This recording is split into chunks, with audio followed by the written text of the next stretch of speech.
I know who you came here to see. If you afraid, then come on with me. And I know what you came here to do. Now bust it open, let me see you get loose. It's going down for real. It's going down for real.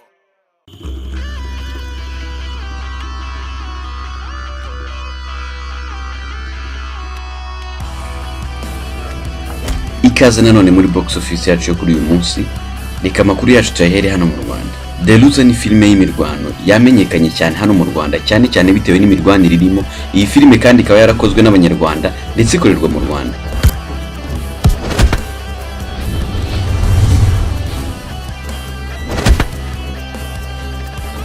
Iyi filime rero amakuru atugeraho nuko haba hagiye gukorwa igice cyayo cya kabiri.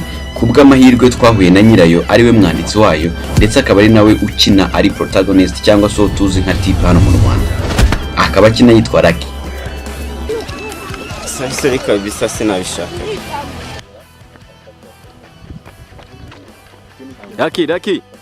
Lucky. Salamu mzee. Twabavugisha se? Nta kibazo. Ndabona uri kumwe n'ikipe yawe y'abasore bana. Ngo Deruza ariko yabigiye kugaruka. Deruza kabiri yabigiye kuza. Deruza kabiri igiye kugaruka. Uburyo bwose mwayitegura byatewe na feedback z'abafana bacu. Bagiye bayidusaba, that's why tuvuye mu nama gatoya ubu turimo turasa dutaha dutembera. Ariko nta banga igiye kugaruka. Aba bose bazaba bakirimo cyangwa bimeze bite niba atari ibanga? Nta byinshi twavuga wenda kubijyanye no kuba bagaruka, ariko kuba utubonanye nabo ni ikindi kintu gishobora kugaragaza yuko maybe bishoboka. Kuko turacyari mu biganiro nkuko mbikubwiye, tuvuye mu nama. So ubwo rero turi kuyiganiraho, ariko sinibanga yuko bagarukamo bitewe n'uko babitinze neza twari. Iyi filime yaranzwe n'utuntu twinshi tutamenyerewe muri filime zo mu Rwanda, yaba mu mirwanire, acting cyangwa mu miyoborere, directing. Byaduteye kwibaza igihe ibi byose byakozwe nuko byakozwe. Deruza igaragara b'imirwano isa naho ari ya nyayo. Ese iriya mirwano kuko ni ya nyayo, hari indi myitozo mwakoze kugira ngo muyigereho cyangwa ni ibintu mwakoreye kuri teletu byabajemo?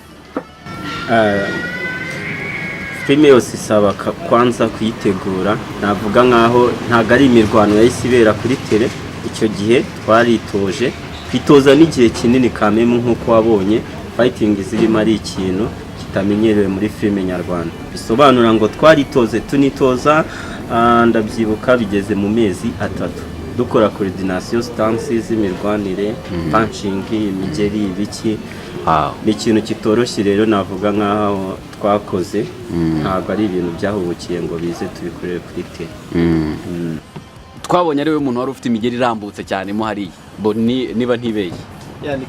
Uri mu bantu bari bafite imigeri irambutse cyane hariya. Niko byari bigusa ariko byose tubishesha dufite directing nziza kabisa ku byo byatunejeje.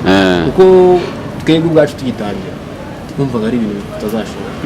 Twareba uburyo director tubwira ati twarabuka ibintu tukabona ni ibintu bigoye byatari. Gusa ariko twebwe twishyiramo icyizere director ari kudushyiramo. Turagenda tubikora mu mezi 3 ibintu biza ari sawa cyane. Kuya ngumanyite shitani deni taturi kuri save. None bara koko baturuseni babone byo nkora, nabona basize makeup. Ariko none kusinga makeup haraka nazanye sibyo gatuma banyita shitani. Nazama imiti. Ako bira bintu nibyo cyangwa editing? Era nta editing. Ni ibintu bindi mu ngewe. Bikore turebe. Hari ahantu filime irangira uguye mu manga. Bira bintu nibyo cyangwa ni editing? Buriya hari ikintu, hari abantu bamwe baba urufunguzo rw'amayira y'abandi. So director twari dufite iminsi twabaye twageze hariya, uzi ko iri ascene ubundi byagomba kugwa mu manga ariko itameze kure. So byageze hariya director aravuga ati ntabwo ugomba guhanuka hano, ndeba iminota 20 kuri set. Twakoreraga ku gihe, twagera kuri set saa moya n'igice tugatangira. Ndavuga ati nimba umuntu yaranyizeye akama script ayikinamo nkanye n'ikindi buze gukora igihangano cye gipasinge noneho bibe byiza bibaye nshyizemo akarusho kanjye nk'umwaperi. So byaranshimishije, nafashe risk, director yanze kubyumva abyemera atabyemeye. Gusa nubwo iyi filime yakunzwe cyane n'abatari bake, bamwe mu bakinnyi bakunzwemo cyane filime yarangiye bapfuye. Ibyo rero byatumye tubaza Muhindo wayanditse niba bitazagira ingaruka kuri iyi filime Deruza ya kabiri igiye gukorwa, ikaba itarebwa cyane cyangwa se ikaba itakundwa cyane nk'iya mbere. Bishobora kuba ikibazo, ariko nanone ndumva atari ikibazo twakagombye gutindaho. Feedback zose z'abafana bacu bagiye badusaba aba basore, shitani afate, shitani nka shitani, mwumve nka shitani wenda ashobora kuzazuka akaza ari umuzimu. Urumva iyo n'indi character umwanditsi ashobora gushyiramo za kabiri. Berikove nawe Astro Boy yaguye mu manga, ariko ntawabonye feedback essay yarapfuye cyangwa se ntawagarutse ngo arebe yaregutse cyangwa se yarapfuye. Maybe aho ngaho murindire amatsiko muzayamara. Ariko nka Isa ariwe tonto kina muri Deruza rimwe ari tonto, we mwabonye yuko atapfuye, afite amahirwe yo kugarukamo. Gusa abandi bashobora kwibaza ati aba babiri noneho bo twahujwe gute, bagiye mu nama gute? Aho rero niho hazabera igice cya kabiri kuba mwagikunda. Kuva twahuye turi kuva mu biganiro ikigaragara yuko bashobora kugaruka, kuko ntabwo twaba twagiye kuganirira gutyo gusa. So mara kwandika kabiri nagize igitekerezo nkurikije n'ibyo abafana bansabaga, mbona koko birakwiye yuko izi karagiteri ntazitakaza gutyo, kuko ni karagiteri zigaruka bambazaho cyane, ku buryo na director nawe ubwe iyo tuganiriye agenda ambwira uburyo feedback nawe zigenda zimuzira. Avuga ni noneho tuzabyigaho turebe ukuntu izi character iziyerima zagaruka mu gihangano. Rero icyo naba mbabwiye, ntabwo kuganira nabo ari nacyo wasanze turi kumwe nabo byatanga umusaruro w'ubusa. Wongera rwana kandi nanone ntumbeshye.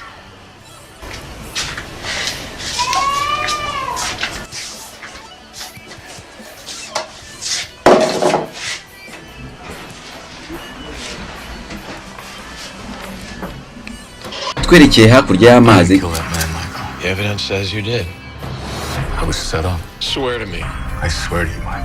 nk'uko twari twarababwiye muri box office ko filime y'uruhererekane yitwa Prison Break yagombaga kugaruka muri sezo yayo ya 5.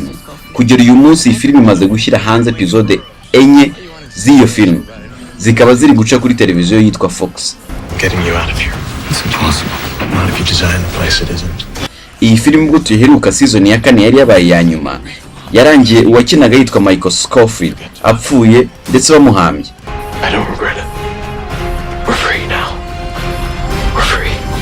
Gusa asiga umugore, umwana w'umuhungu, umuvandimwe ndetse n'inshuti. Gusa tutibagiwe ko yasize n'umwanzi ukomeye cyane ariwe Theodore Bagwell cyangwa se T-Bag.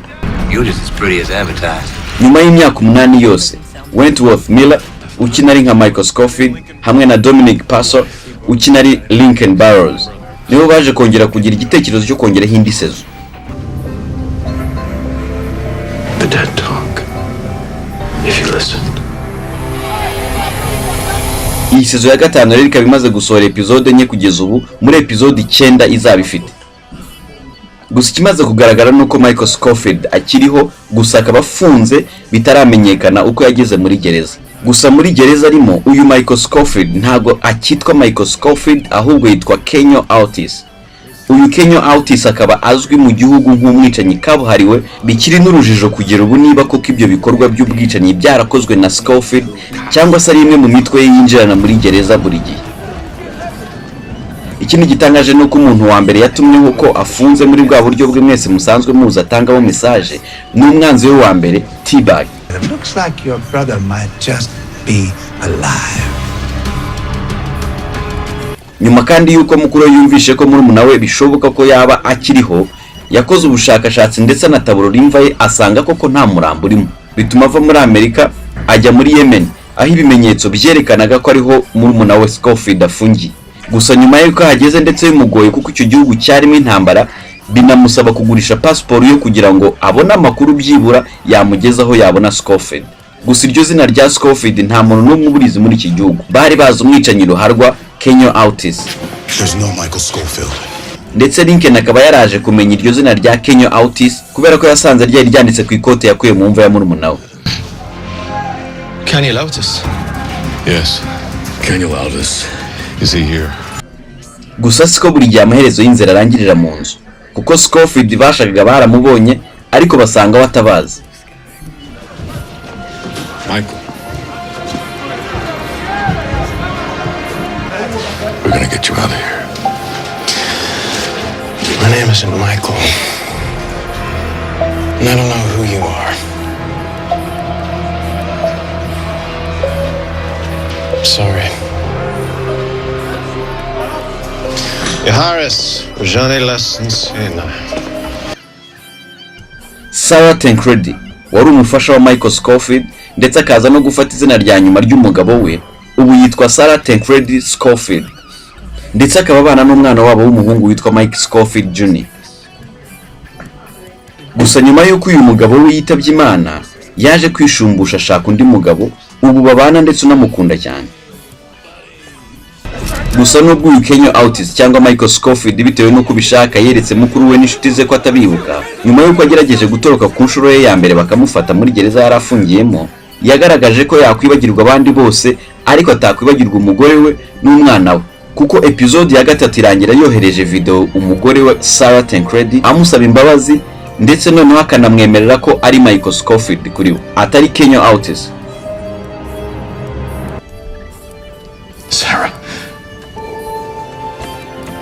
I'm putting you in danger by saying this. But maybe it doesn't matter because I'll be dead. And they'll leave you alone. But I love you. You'll see I loved you.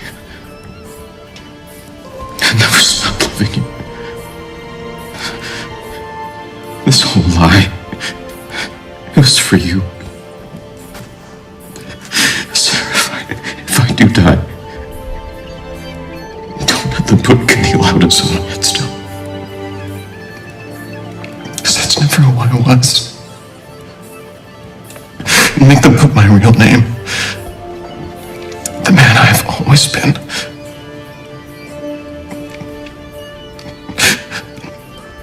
Michael Scofield. Si ibyo gusa kandi kuko anoherereza umuhungu we twaturabyo twe akora mu mpapuro. Ntumbaze uko abigenza ari muri gereza ikarishye kurenza izo yabayemo zose. Gusa biramutse bigutangaje waba utaze Michael Scofield uwo ari we. Iyi filime rero iracyateye urujijo kuri episode yayo ya 4 kandi ifite episode 9 gusa zo gukora ibyo bakoraga muri episode 22. Ese Michael Scofield azava muri gereza? Ese navamo azavamo ari Michael Scofield tuzi cyangwa bagiye gucikisha umwicanyi kabuhariwe Kenyo Otis? Ese Michael Scofield nagaruka azasubirana n'umuryango we ubu ufite undi mugabo mu rugo? Ese bwo nacika gereza bazava muri Yemen gute nta passport bafite? Ibyo byose bitegejwe muri episode 5 zisigaye, dore ko yanyuma izacaho ku itariki ya 30 Gicurasi uyu mwaka wa 2017. Mukomeze mudukurikire ku mbuga nkoranyambaga, mudukunde kuri Facebook, mudukurikire kuri Twitter. Ubundi niba hari amakuru ushaka kumenya yerekeranye na sinema wanyandikira ubundi umurabyo ugatinda.